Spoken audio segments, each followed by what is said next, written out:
Good morning, this is Spencer Pete from Spencer Pete's Weather World with another weather briefing.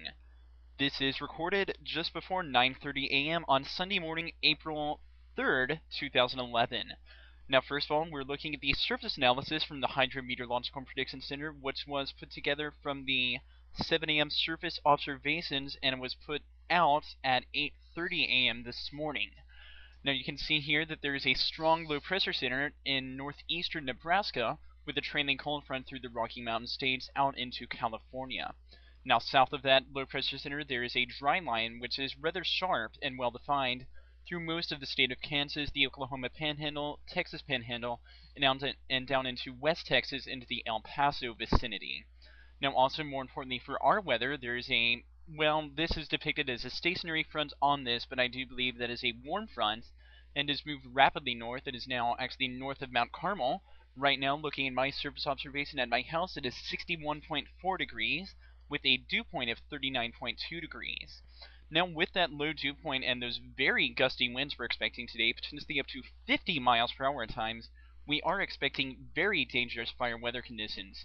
So, several National Weather Service offices across the region, there we go, there's the right map, they've issued red flag warnings for the potential for this very dangerous fire weather conditions, along with wind advisories for the entire region for those strong winds as well. So please, folks, do not burn anything outside today. It's very dangerous to do that.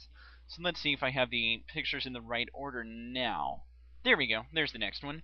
This is the map from the super outbreak of severe thunderstorms and tornadoes that happened on April 3rd and 4th, 1974. This is a very important day in weather history. It's the 37th anniversary of this horrific outbreak. There were a total of 148 twisters in 24 hours. Now, I do want to credit the National Weather Service in Louisville and Dr. Theodore Ted Fagina from the University of Chicago for this map that was provided on the National Weather Service in Louisville's website.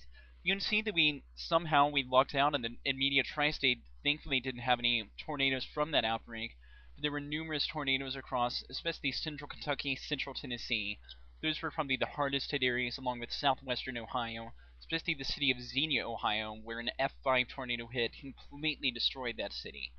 And also the town of Monticello, Indiana, which is up in this vicinity near Lafayette, was also completely destroyed. Now later on in the night and in the early morning hours of April 4th, 1974, several long-track violent tornadoes, F4, F5, tracked through the North Alabama, especially the town of Ewan, which was also completely devastated, and Huntsville was also hard hit. So this was a very important day in weather history, and I'll be posting several links as retrospective on that outbreak as the day goes on. So be sure to check back for that on the Weather World Twitter and Facebook pages. Now going on to the next slide, this is the severe weather risk for today. You can see that the National Weather Service Storm Prediction Center has issued a moderate risk of severe weather for portions in northeast Kansas and northwest Missouri. They are expecting potential for very large hail in that vicinity, which is immediately near the Kansas City metro area, along with several possibility of several tornadoes and damaging winds. This is the probabilistic outlook for hail issued by the Storm Prediction Center. You can see in that immediate Kansas City metro area vicinity, there is a 45% chance of large hail, and that it's kind of hard to see, but we talked about this yesterday. It's hatched, so that means there's a at least 10% chance of a 2-inch or larger hailstone, which 2 inches, it's rather massive. That's the size of a hen egg.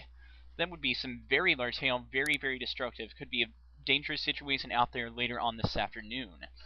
Now this is the probabilistic outlook for the potential for tornadoes across that area later on this afternoon and into this evening. You can see that there is a pretty good threat of tornadoes across northeast Missouri, along with about the northern third or so of Illinois, including portions of central Illinois, but especially towards the Quad Cities area. Could see some tornadoes out there. That's a 10% chance of seeing a tornado within 25 miles of any point in that area. Now that actually might need to be extended a little bit further to the southwest out towards that moderate risk area. Another outlook will come out about 11:30 a.m. this morning. This is the the probabilistic outlook for winds later on this afternoon and this evening. You can see that the 15% wind line reaches into the northwestern portions of the Tri-State, and the 5% covers the entire Tri-State actually. But the main 30% risk runs from that that 10% tornado risk up there in northwestern Illinois, all the way down into southeastern Kansas. So we are expecting still a strong squall line to form as some supercells develop out in northwest Missouri, northern Missouri, and northwest Illinois. Those will further on, as the day goes on and the evening goes on, they will congeal into a larger squall line, and that could move into our area later on tonight in the very early morning hours of Monday, and still pose at least an isolated risk for damaging winds, maybe large hail, and we can't completely rule out an isolated tornado, but this severe weather event does not appear nearly as significant as we thought it would be a few days ago. So as a matter of fact, this is the outlook that goes into effect at 7 a.m. tomorrow morning through 7 a.m. on Tuesday. You can see that the entire tri-state is included in a slight risk for severe weather. Now, personally, looking at the latest model data, I do believe this risk may be a little bit far to the west, because I do believe storms will probably be almost right on the Wabash River as 7 a.m. approaches. So it could be a storming morning commute for Mount Carmel tomorrow morning, and also for the Evansville vicinity as well. Now this is the probabilistic outlook for that day 2 period. You can see the highest risk for severe weather is to the south of the tri-state. Now I believe that Mississippi, eastern Arkansas, most of Tennessee, even northeast of Louisiana, they could have a very, very nasty day tomorrow, along with northwest Alabama for that matter. Could be a rocky day of severe weather for that area, especially if what is called the cap manages to break. That is a warm layer of air aloft in the atmosphere, and if storms manage to develop and break through that cap, we could see some additional supercells down there in Mississippi, Tennessee, Arkansas, Louisiana, and Alabama, and those would have a threat for tornadoes, so there is still the potential for a tornado outbreak tomorrow, but I do not believe by any means this will affect the immediate tri-state vicinity.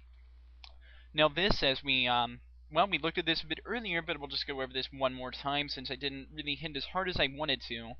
The winds today will be very, very, very high throughout the area, creating very dangerous fire weather conditions, as I mentioned, and it will also create extremely dangerous conditions for boaters out on any area of lakes, especially since it's so nice and warm today. I'm sure a lot of people want to get out there on those lakes and enjoy this weather. But I urge you, unless you are a very, very experienced boater and with a sturdy ship, do not get out on those lakes today. Those winds could easily capsize any small boats. So please use caution if you're outdoors today. For that matter, it's going to make driving a little bit difficult.